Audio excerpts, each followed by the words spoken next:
नमस्कार दोस्तों, मैं धीरज एक बार फिर स्वागत करता हूं आप सभी का अपने चैनल इंस्पायर्ड मेट में। आज की इस वीडियो में हम लोग समझेंगे एम्प्लॉय और वर्कर के बीच के डिफरेंस को, और यहाँ पे एम्प्लॉय और वर्कर का अलग अलग डेफिनेशन क्यों है। कोड ऑन वेजेस 2019 के अंदर में एम्प्लॉय और वर्कर को अलग अलग डिफाइन क्यों किया गया है, उसकी क्या रिक्वायरमेंट है, उसको समझने के लिए हमें सबसे पहले जो है कोड ऑन वेजेस 2019 के अंदर डिफाइन किए गए एम्प्लॉय और वर्कर के डेफिनेशन को समझना होगा। तो आइए सबसे पहले समझते हैं कि एम्प्लॉय का डेफिनेशन यहाँ पे क्या दिया गया है। Employee means any person other than an apprentice engaged under the apprentice act 1961 employed on wages by an establishment to do any skilled, semi skilled, unskilled, manual, operational, supervisory, managerial, administrative, technical और clerical work for hire or reward। यानी कि यहाँ पे कहा जा रहा है employ हर उस व्यक्ति को कहा जाएगा जिसको कि हायर किया गया है किसी भी कंपनी एस्टैब्लिशमेंट के द्वारा किसी भी प्रकार के काम करने के लिए, चाहे वो काम अनस्किल्ड हो, सेमी स्किल्ड हो, स्किल्ड हो, हाईली स्किल्ड हो, सुपरवाइजरी हो, मैनुअल हो, ऑपरेशनल हो, एडमिनिस्ट्रेटिव हो, टेक्निकल हो, चाहे क्लरिकल हो। किसी भी प्रकार के काम को करने के लिए अगर किसी व्यक्ति को हायर किया गया है इन रिटर्न ऑफ रिवॉर्ड, यानी कि उस काम करने के लिए उसको कुछ रिवॉर्ड दिया जाएगा जिसको कि हम सैलरी बोलते हैं, तो अगर उसके लिए उसको हायर किया गया है तो उसको हम एम्प्लॉय मानेंगे, except other than the apprentice.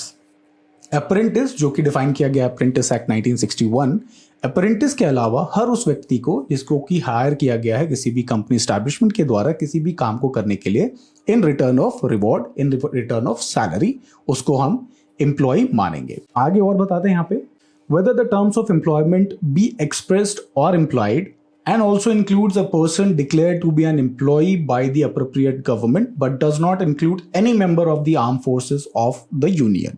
यानी कि गवर्नमेंट के द्वारा भी किसी भी व्यक्ति को जिसको कि एम्प्लॉय डिक्लेयर किया गया उसको भी यहाँ पे एम्प्लॉय की डेफिनेशन के अंदर रखा गया है, एक्सेप्ट जो आर्म फोर्सेस के अंदर जो काम करने वाले जो हमारे आर्म फोर्सेस के लोग होते हैं उनके अलावा यहाँ पे गवर्नमेंट के एम्प्लॉयज को भी एम्प्लॉय माना गया है इस एम्प्लॉय की डेफिनेशन के अंदर।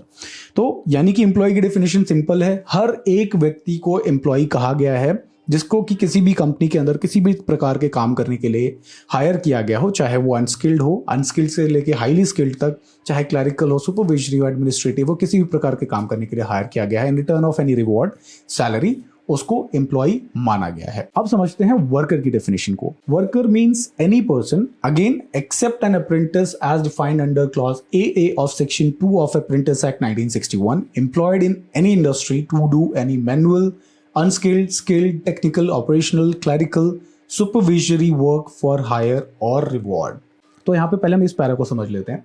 वर्कर अगेन यहाँ पे डेफिनेशन कुछ सिमिलर सी है एम्प्लॉय जैसे ही, यानी कि यहाँ पे भी अगेन हर उस व्यक्ति को जो कि हायर किया गया है for any reward to do any work, चाहे वो अनस्किल्ड हो, सेमी स्किल्ड हो, टेक्निकल हो, ऑपरेशनल हो, क्लरिकल हो, सुपरविजरी हो, किसी भी प्रकार के काम करने के लिए। लेकिन अगर यहाँ पे अगर आप देखेंगे तो unskilled, semi skilled, technical, operational, clerical, supervisory है, मैनेजरियल नहीं है, एडमिनिस्ट्रेटिव नहीं है। यानी कि यहाँ पे जो मैनेजरियल एडमिनिस्ट्रेटिव लेवल के लोग हैं उन लोगों को यहाँ पे वर्कर की डेफिनेशन से हटा दिया गया है। वो लोग जिन लोगों के पास में डिसीजन मेकिंग पावर होती है उस ऑर्गेनाइजेशन के अंदर, उन लोगों को यहाँ पे एम्प्लॉय की डेफिनेशन से बाहर रखा गया है। और यहाँ पे आगे बढ़ते हुए और देखते हैं डेफिनेशन के अंदर क्या लिखा गया है। And includes working journalist as defined in clause F of section 2 of the working journalist and the other newspaper employees condition of service and miscellaneous provisions act 1955। यानी वर्किंग जर्नलिस्ट को भी यहाँ पे वर्कर के डेफिनेशन के अंदर रखा गया है। Sales promotion employees as defined in clause D of section 2 of the sales probation employees conditions of service act 1976 and for the purpose of proceeding under the code in relation in an industrial dispute includes any such person who has been dismissed, discharged or retrenched or otherwise terminated in connection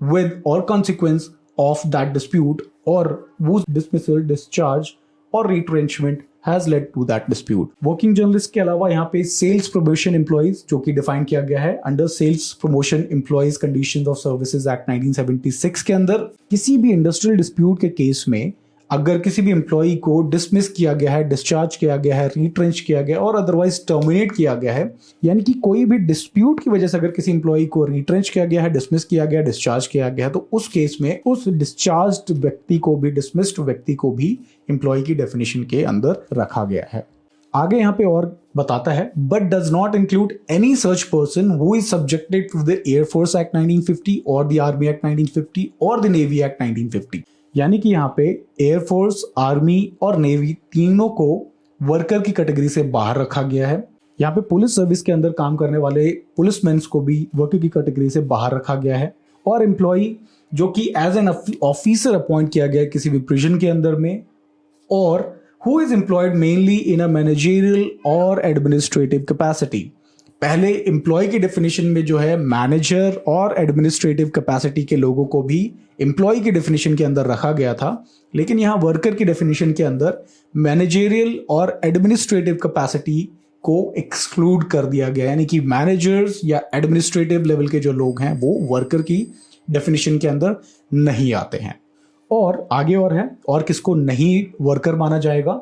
और who is employed in a supervisory capacity drawing wages of exceeding 15,000 rupees per month और an amount as may be notified by the central government from time to time.